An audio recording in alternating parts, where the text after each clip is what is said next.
بالنسبة للناس اللي بتسأل على طريقة حجز عمرة ترانزيت من خلال موقع طيران السعودية أو طيران فلاي ناس.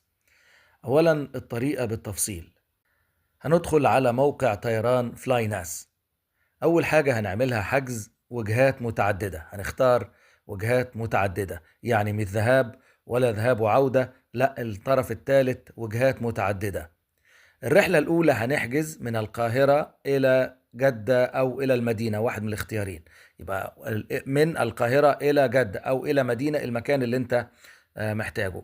الرحلة التانية هتكون من جدة أو الرياض، المكان اللي أنت موجود فيه، أو الدمام أو المدينة المنورة إلى عمان، ده طرف ثالث.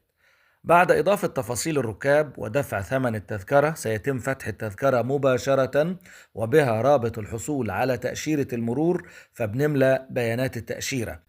وطبعا لازم ندخل البيانات بشكل شديد الدقة وتكون صحيحة، لأن احنا بعد كده المسألة مفيش تعديل متاح على السيستم لو في غلط. وكمان لو اترفضت هنضطر نعمل تأشيرة مرور جديدة، وبعد كده بندفع وبنحمل التأشيرة. بعد كده بنحجز حجز منفصل ذهاب فقط من جدة، كأن احنا موجودين ومقيمين هناك، من جدة أو المدينة إلى القاهرة على أي شركة طيران. طبعا ملاحظ ان احنا عملنا في العودة من جدة والمدينة للأردن أو إلى عمان، ودي مش هننفذها أصلا. أولا الرحلة 2 في خلال 4 أيام من وصول الرحلة، دي ملحوظات لازم ناخد بالنا منها. الرحلة التانية العودة من خلال ال4 أيام من وصول الرحلة، أرخص سعر هتلاقيه. احجز الرحلة التانية ضروري فقط كإجراء روتيني، لكن مش هنسافر زي ما قلت لكم للأردن أو إلى عمان. ساعة حجز العودة بنراعي إننا ما نعديش ال4 أيام، لأن دخولك في الأيام ال5 هيعرضك لغرامة أو الحرمان من دخول السعودية مرة تانية. وعند الحجز بنلغي بعض الخيارات الموجودة زي لايت فيليكس، الرسائل النصية، زجاجة المية، تحديد المقاعد، لأن ده بيوفر لنا حوالي 70 ريال. الدفع بيكون من خلال كارت المشتريات أو فيزا لحساب بالعملة الأجنبية، سواء من داخل أو خارج مصر أو من خلال الفرع.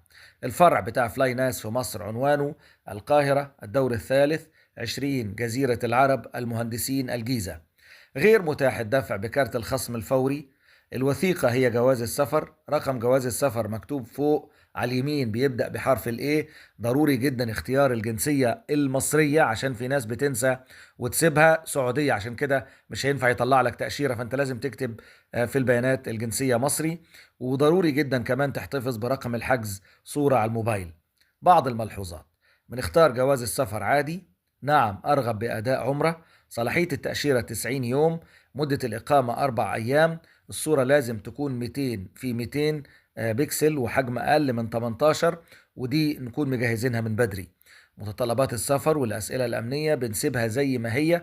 تكلفة إصدار التأشيرة وحدها حوالي 95 ريال، وسعرها بيزيد مع بعض أهالينا كبار السن.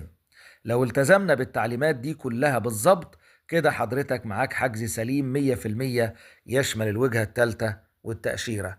ربنا يتقبل منا ومنكم صالح الأعمال.